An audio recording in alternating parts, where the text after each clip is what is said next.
Hi friends, ഇന്ന് ഞാൻ ഉണ്ടാക്കുന്നത് സാമ്പാറാണ്.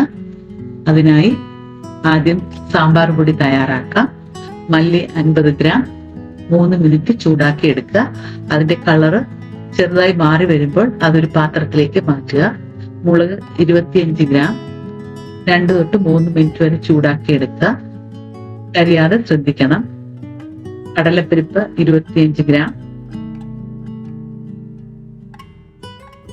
ഉഴുന്ന് പരിപ്പ് 25 ഗ്രാം, ഉലുവ 20 ഗ്രാം. ഇവ ചെറിയ തീയിൽ 2 മിനിറ്റ് ചൂടാക്കി എടുക്കുക. 3 തണ്ട് കറിവേപ്പില നന്നായി ചൂടാക്കി പൊടിക്കാനുള്ളതിലേക്ക് ചേർക്കുക.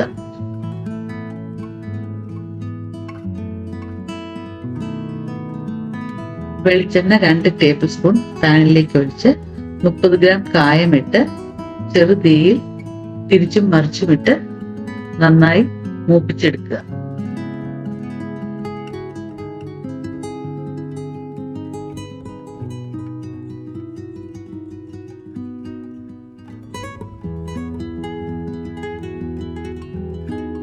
അതിലേക്ക് 1 ടീസ്പൂൺ മഞ്ഞൾപ്പൊടിയും ചേർത്ത് നന്നായി പൊടിച്ചെടുക്കുക. സാമ്പാർ പൊടി തയ്യാറായി. വാളംപുളി നെല്ലിക്ക വലുപ്പത്തിലുള്ളത് 100 ml വെള്ളവും ചേർത്ത് നന്നായി പിഴിഞ്ഞ് എടുക്കുക. എൻ്റെ കയ്യിലുള്ളത് കുരുവുള്ള പുളിയാണ്, അതാണ് ഇങ്ങനെ ഇരിക്കുന്നത്.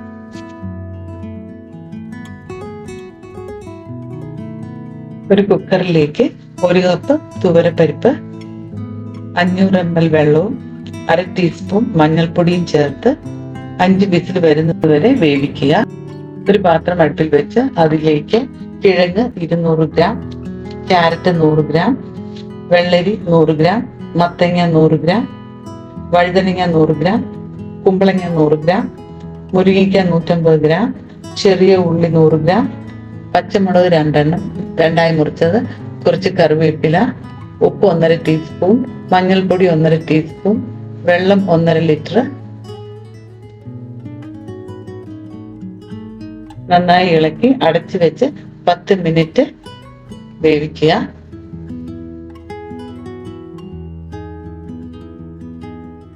അടപ്പ് തുറന്ന് അതിലേക്ക് വെണ്ടയ്ക്ക 100 ഗ്രാം, തക്കാളി 100 ഗ്രാം, പൊടിച്ച സാമ്പാർ പൗഡർ 5 ടേബിൾ സ്പൂൺ, വാളംപുളി പിഴിഞ്ഞത് 4 ടേബിൾ സ്പൂൺ,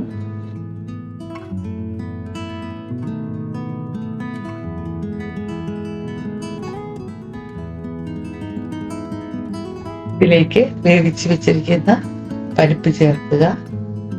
നന്നായി ഇളക്കി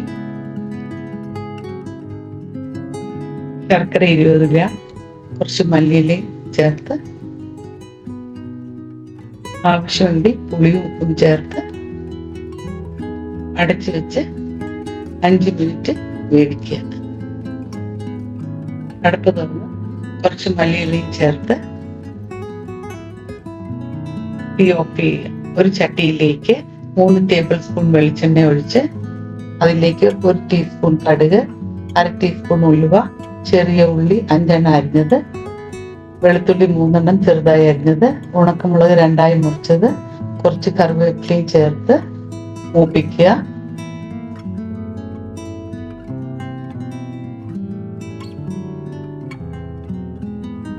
ഉള്ളി നന്നായി മൂത്തതിന് ശേഷം അതിലേക്ക് 1 ടീസ്പൂൺ കാശ്മീരി മുളക് പൊടിയും ചേർത്ത് ഇളക്കി സാമ്പാറിലേക്ക് ചേർക്കുക. മുളക് പൊടി കരിയാതെ ശ്രദ്ധിക്കണം. നന്നായി ഇളക്കി സെർവ് ചെയ്യാവുന്നതാണ്. നിങ്ങൾക്ക് എൻ്റെ വീഡിയോ ഇഷ്ടപ്പെട്ടെങ്കിൽ ലൈക്ക് ചെയ്യുകയും സബ്സ്ക്രൈബ് ചെയ്യുകയും ചെയ്യുക. ഇതുണ്ടാക്കി നോക്കി കമന്റ്സ് രേഖപ്പെടുത്തുക. Thank you.